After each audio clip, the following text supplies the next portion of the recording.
सध्या महाराष्ट्रभर मुसळधार पाऊस पडतोय, त्यामुळे अनेक भागांमध्ये महापुरासारखी परिस्थिती निर्माण झाली आहे। अशीच काहीशी स्थिती कल्याणजवळच्या शहापूरमध्ये पाहायला मिळते। या भागातल्या अनेक नद्या ओसंडून वाहू लागल्यात, त्यामुळे अनेक वस्त्यांमध्ये पाणी शिरून मोठं नुकसान झालंय। पाहूया।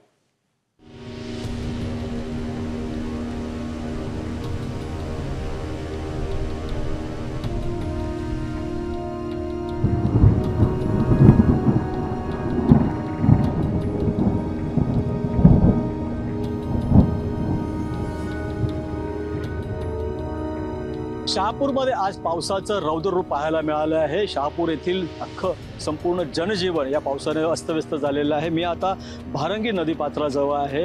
हे गंगा देवस्थानाचं शिव मंदिरच्या बाजूची ही नदी आहे। आपण जर बघितलं तर गुजराती बाग येथून काही गाड्या ज्या वाहून गेलेल्या आहेत त्याचं अक्षरशः या नदीपात्रात आपल्याला दिसून येत आहेत। 15 ते 20 जवळपास दुचाकी आणि तितक्याच 4 चाकी ही वाहनं ही या पावसात वाहून आली होती। पहाटे 3 ते 4च्या सुमारास अचानक पाण्याचा प्रवाह वाढला, पावसाचा प्रवाह वाढला आणि त्यामुळे अक्षरशः घरामध्ये या लोकांच्या पाणी आलेलं होतं।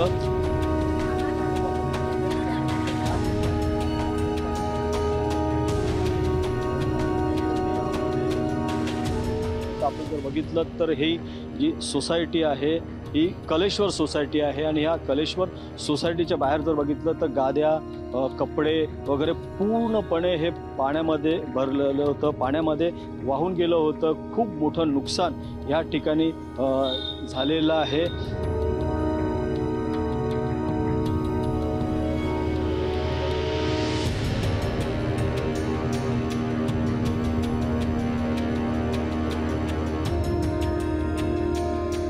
अवस्था बघितली तर अक्षरशः ह्या इथे इथपर्यंत पाणी होतं, इथपर्यंत पाणी आलेलं। म्हणजे अवस्था काय असेल ते बघू शकता आपण। फ्रीज जे आहे फ्रीज पूर्णपणे उलट हे झालेलं होतं।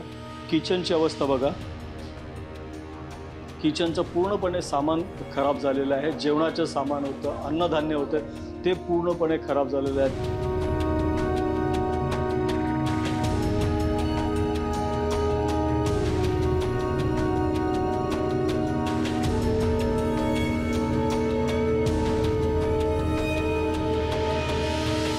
पाचला आलं पाणी ते, तर आम्हाला कळालं पाणी आलं म्हणून। पण आता आम्ही वयस्कर असल्यामुळे आम्ही काहीच करू शकत। आता आवरणार तरी कुठे ना, फक्त त्याच्यामध्ये मोबाईल घेतला मी आणि ते सगळे बोलले तुम्ही बाहेर या म्हणून। मी सगळं ते सामान टाकलं आणि बाहेर गेले निघून। त्याच्यामध्ये डॉक्युमेंट होते ते मी उचलले नाही। माझी पण स्कूल व्हॅन आहे, मी स्कूल व्हॅन चालवतो। माझी अक्षरशः व्हॅन पूर्ण पाण्यात बुडाली होती, मला दिसली सुद्धा नाही ती, म्हणजे दिसत सुद्धा नव्हती, एवढा पाणी होतं तिच्यावरती। साधारण 4:15 वाजता मी तिथं खाली उतरलेलो गाडी बघायला। मला जसंच कळालं त्या पद्धतीने का बाबा बघावं पाण्याची काय म्हणजे अवस्था आहे। तर गाड्या अक्षरशः पाण्यावर तरंगत होत्या। काही गाड्या तर 15-20 4 व्हीलर नदीपात्रात वाहून गेल्या।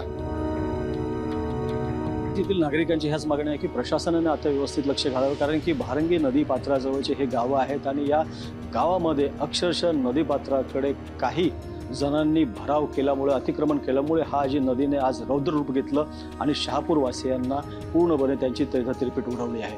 प्रभाकर कुडालकर, ABP माझा, आसनगाव।